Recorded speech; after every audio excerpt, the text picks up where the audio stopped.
It began on a windless Tuesday evening, the kind where the sky turns a dim orange just before dusk, and the streets of Holcombe, a quiet English town stuck somewhere between the 1950s and today, start to empty out. Sandra Morris, 47, was walking back from her shift at the local clinic, her worn shoes clicking against the cobbled path. She usually took the shortcut past Market Row, where most of the stores had long since shut down. But tonight, one window caught her eye. A dim light flickered behind the dusty glass of Marlowe's Antiques, a shop that hadn't opened its doors in nearly 15 years. Sandra paused. She knew the shop well, or rather, she remembered it from when she was a child. Back then, it had been full of porcelain dolls, clocks that ticked in mismatched rhythms, and mannequins that stood eerily still even when no one was near. But now, through the window, she could see something else, a new display. Mannequins, 3 of them, dressed in the 1950s clothing. One wore a blue polka dot dress and had her hand raised mid-wave. Another was in a grey suit, hunched slightly as if bowing. And the third was the strangest. Its face was blank, not mannequin smooth, but truly blank.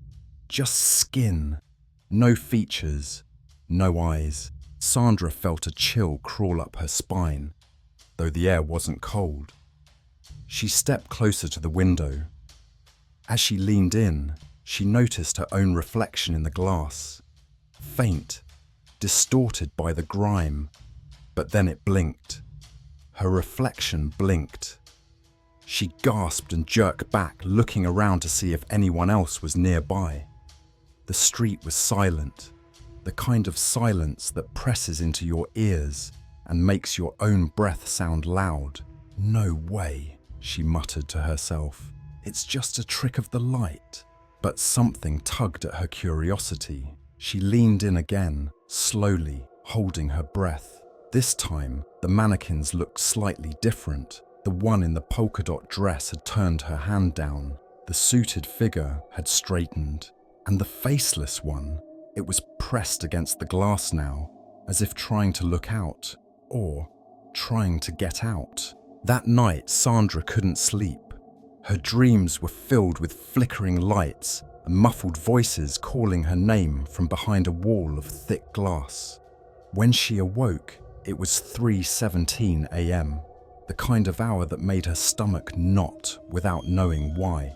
Against better judgment, she scribbled the time down on a pad by her bed, just in case. By morning, she told herself she was being ridiculous. But as she walked past the antique shop again that afternoon, the display had changed. Now there were 4 mannequins. A new one stood in the corner. It was smaller, blonde, dressed like a nurse. Sandra's heart skipped. It was wearing a replica of her uniform. Even the name tag, S. Morris. She staggered back, eyes wide, feeling a burst of nausea rise in her throat. Someone had to be playing a cruel joke. She went straight to the police station, her voice shaking as she tried to explain. But Constable Merrick only raised an eyebrow and said, "Marlowe's. That place has been locked up since 2009. Nobody's been inside." Determined to prove she wasn't losing her mind, Sandra returned that night with a flashlight and her old friend Tom, who used to be a locksmith. He was reluctant. "This is probably trespassing," he said, but the fear in Sandra's eyes convinced him. The front door opened more easily than expected. No creak, no resistance, almost like it was waiting. Inside, the air was stale but not dusty. Clean, actually, too clean. The mannequins stood exactly as she'd seen them. But now, up close, their eyes, well, the ones that had them, seemed moist, glassy, alive. She moved toward the nurse mannequin and reached for the name tag. It was real, cold, metal, engraved. She gasped again. Suddenly, the flashlight flickered. Tom cursed and smacked it. The beam steadied, but now there were 5 mannequins. Another one had joined, and this one, God, this one had Sandra's face. Not just resemblance, it was her, down to the tiny scar above her eyebrow she got when she was 6. Panic surged. Sandra ran toward the back of the store, heart pounding in her ears. There was a door, one she remembered had always been locked when she was a child, but now it stood ajar. The scent behind it was different, damp, earthy, like an underground cellar. She hesitated, then pushed it open with trembling hands. What lay beyond was not a cellar. It was a room lined wall to wall with mirrors, but the mirrors didn't show reflections. They showed scenes, moments from different times. A child crying in a crib, a man shaving in the 40s, a woman, Sandra, in her kitchen just this morning, sipping coffee. She stepped forward, staring at herself in confusion. Then in the mirror, her reflection turned and smiled, not her own expression. It moved independently. Sandra screamed, stumbling back, but there was no door anymore, just wall. Tom was gone. Not a trace, not a sound. Just mannequins, more now, crowding the storefront. They began to move, not with limbs, but with intention. A slow turn of the head here, a tilt of the shoulder there. They were learning, mimicking. Sandra cried out, pounding against the wall where the door had been. Her voice echoed, distorted, like it wasn't hers anymore. She turned to run, but stopped dead. Another mannequin was rising, lifting itself from the floor inch by inch, its skin soft, too soft, and then it opened its mouth and spoke. Her voice, "I've always been here." The next morning, Market Row was quiet as usual. People bustled by Marlowe's antiques without a second glance. Except now, the window had a new display. 6 mannequins. One in a nurse uniform, one in a grey suit. A child, a locksmith, a woman in a polka dot dress, and in the centre, a mannequin with Sandra's face. They stood perfectly still, but if you watched long enough, if you dared, you might see one blink.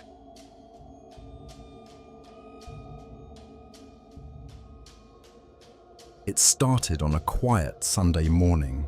Clara, recently retired and newly settled into a peaceful town in Yorkshire, was exploring the high street when she saw a store that hadn't been there yesterday. There was no sign above the door, no store name, and the windows were so clean they looked like open air. Inside, the only object on display was an old-fashioned glass cabinet, ornate, tall, and glowing faintly under a dim bulb. Despite its elegance, something about it unsettled her. It looked too perfect, untouched by time or dust. She hesitated. There were no other customers, no reflections in the glass, not even a trace of sound coming from inside. But curiosity won. Clara opened the door and stepped in. The bell above her didn't ring. The air smelled like cedarwood and old paper. A voice from the back called out, "Welcome, madam. Care to take a look inside?" The man who stepped forward looked as old as the building itself. His suit was outdated, his posture ramrod straight. He spoke with an accent Clara couldn't quite place. When she asked what the store was called, he only smiled. "This shop has no name.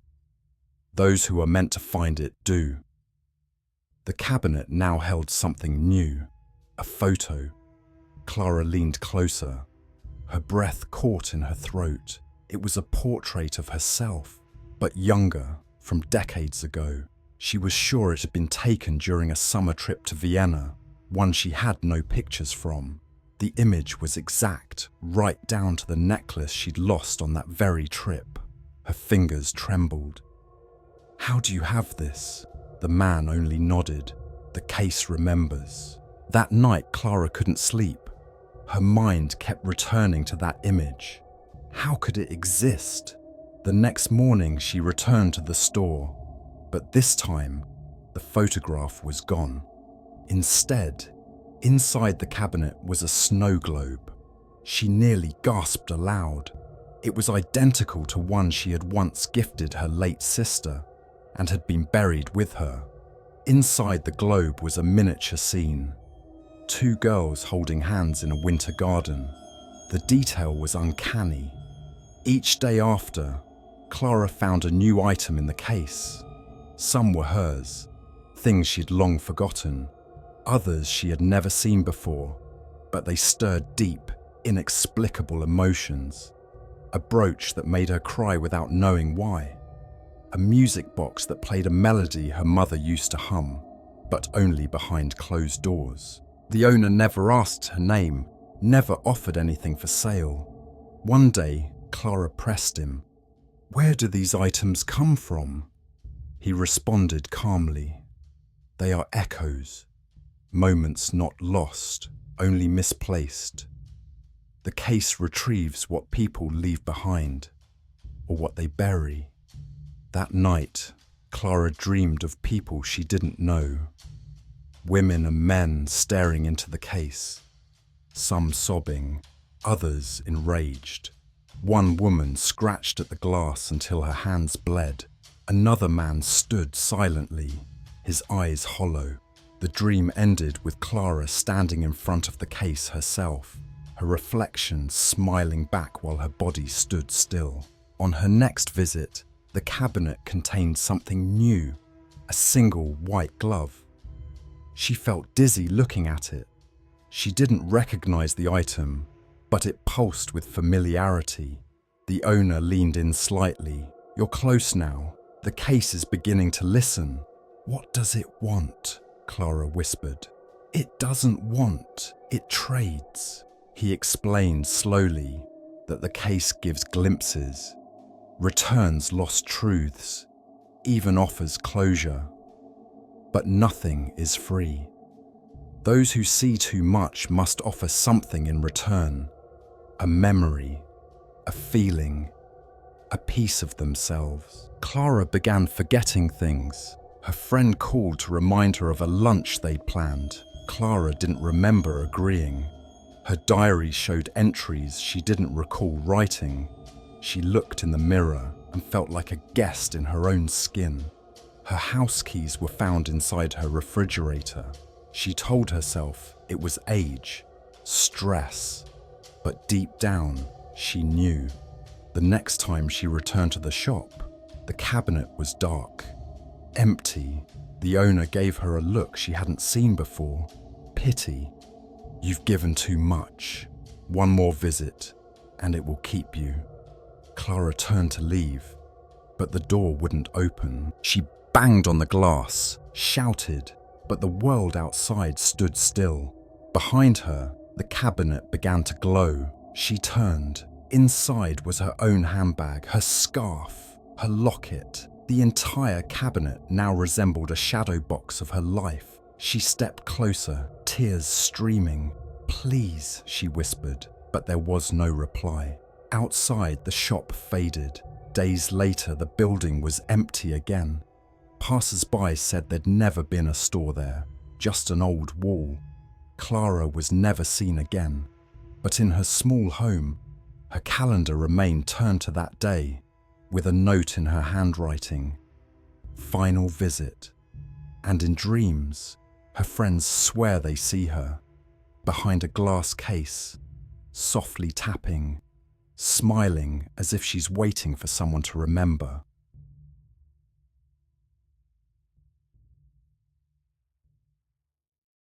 You know how some stores just feel wrong the moment you step in? That subtle change in temperature, that invisible shift in air pressure, like the place is holding its breath. That's what hit Daniel the moment he pushed open the door to Leontine's Antiques on that quiet October afternoon. He was only there to kill time. His wife, Claudia, had gone 2 doors down for a haircut, and he hated just sitting in the car. From the outside, the antique shop looked like a forgotten museum, ornate lettering, dusty displays, and a wide front window filled with mannequins, porcelain dolls, and old-fashioned mirrors. But something about the way the mannequins were turned toward the street, almost as if they were staring out. That was the first thing that made his stomach twist. Inside, it smelled like aged wood and mothballs. The lighting was dim, mostly filtered through the stained glass panels above. As Daniel wandered through aisles cluttered with grandfather clocks and brass lamps, he noticed something odd. The shop was silent, too silent. No low music, no footsteps, not even a ticking clock, despite at least 10 being in sight. He was about to leave when he heard a creaking floorboard behind him.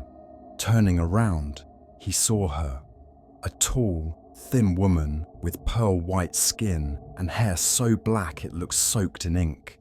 "Looking for anything specific?" she asked.